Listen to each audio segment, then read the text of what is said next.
A lot of whispering and gossiping back and forth, who was on the balcony, who wasn't, who was sitting where in the church and all of that.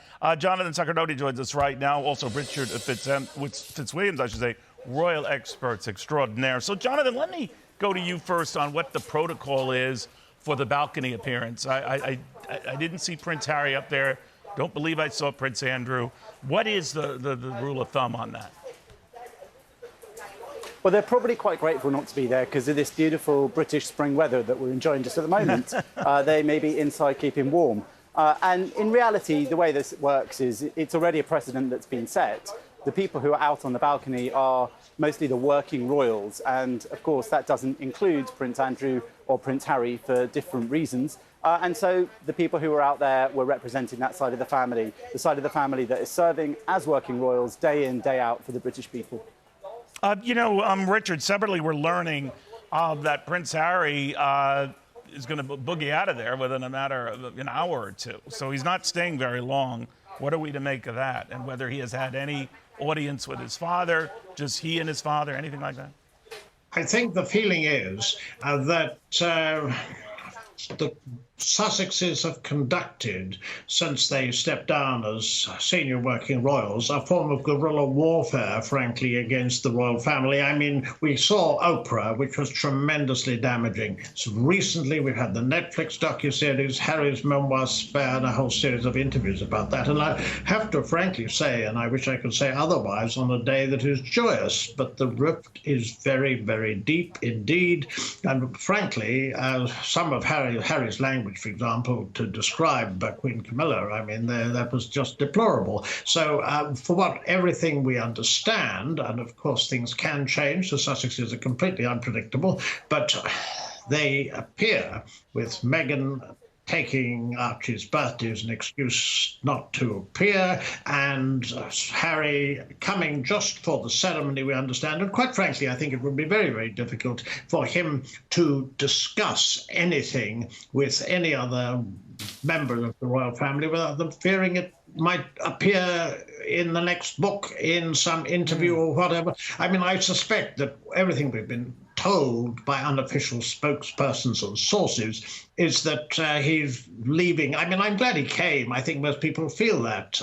He's not popular in England, and the polls seem to indicate people think that he ought to have appeared because, after all, it's only reasonable that King Charles would want both his sons. It's only natural. But frankly, given the way they behaved, I mean, I suspect he will, maybe already has, for all I know, or very soon, return to California. Back to you, Jonathan. You had mentioned that balcony is for working royals, and we're told that even the number of royals who are working could get shrunk considerably as the king tries now to sort of downsize not only the royal budget, but royal commitments. And that's chafing some nerves. I'm just wondering how in the weeks and months ahead this is going to go. We've already seen that slimming down of the working royal family in recent years anyway, for various reasons, whether it's been Prince Harry leaving or whether it's been Prince Andrew stepping down from being a working royal, or of course the deaths of Prince Philip and Her late Majesty Queen Elizabeth II. So as Princess Anne said in that interview just a few days ago, the talk of slimming down was back in the days when there were a few more of them around. Right. So I'm not sure how much more slimming down there is to go. I think now it's a pretty streamlined team, and the King is probably looking at today as a great sign of success for the royal family as he wants to lead it forward. And each monarch will, of course, have a monarchy that is in their image. So he will make changes from how his mother did it, and quite rightly so. That's part of the nature of a monarchy, it really is formed by the personality and the preferences of the monarch and the era in which they live. And I think today's coronation really reflected that as well, because it's an ancient ceremony, it's a religious ceremony at heart, and we saw all of that respected and reflected in what happened. But we also saw all the modernisation that he did, all the modern twists, all the many nods towards the diversity of 21st century Britain today, whether it was the gospel singers, whether it was the increased presence of women in important positions there, women in the choir, for example, whether it was the inclusion of Welsh in the proceedings. All of these things show, I think, a clear intention on the part of the King that he wants to lead a monarchy and a nation that's modern and forward-thinking, but also respects its traditions and its history. And today's coronation was absolutely a reflection of that.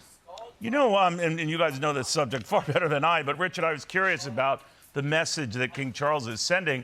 It's a message that I think the late Diana probably would have welcomed, the democratization of this, the expanding this to more average folks participating in a celebration of this magnitude.